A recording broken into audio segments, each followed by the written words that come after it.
இது புதன்கிழமை. இன்றைக்கி கந்தசஷ்டி விரதத்தோட முதல் நாள். நான் இந்த வருஷத்துலேருந்து தான் கந்தசஷ்டி விரதம் ஸ்டார்ட் பண்ணியிருக்கேன்.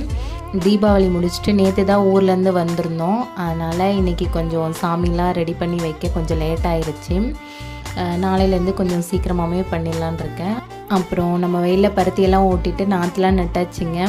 கொஞ்சம் வேலையாக இருந்தனால என்னால் ப்ராப்பராக வீடியோஸே போட முடியல. இனிமேல் கண்டிப்பாக வீடியோஸ் வரும். ஏன்னா பருத்தி சமயம் தான் கொஞ்சம் வேலையாக இருக்கும். நெல்லெல்லாம் நட்டுட்டா கொஞ்சம் வேலை கம்மியாக தான் இருக்கும். அதனால் இனிமேல் கண்டிப்பாக ப்ராப்பராக வீடியோஸ் வரும். அப்புறம் நம்ம நாற்று நடுறப்பயே நம்ம வெயிலில் தண்ணி போயிட்டு தாங்க இருந்தது. இப்போ மழை பெஞ்சதுனால இன்னும் ஜாஸ்தியாக ஆறு மாதிரி போயிட்டுருக்குங்க.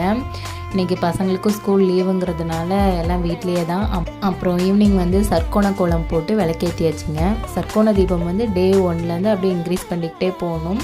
இன்றைக்கி இது டே 1ங்கிறதுனால ஒரு தீபம் மட்டும் போட்டு மனசுக்கு நிறைவாக முதல் நாள் ஃபினிஷ் ஆகிடுச்சிங்க.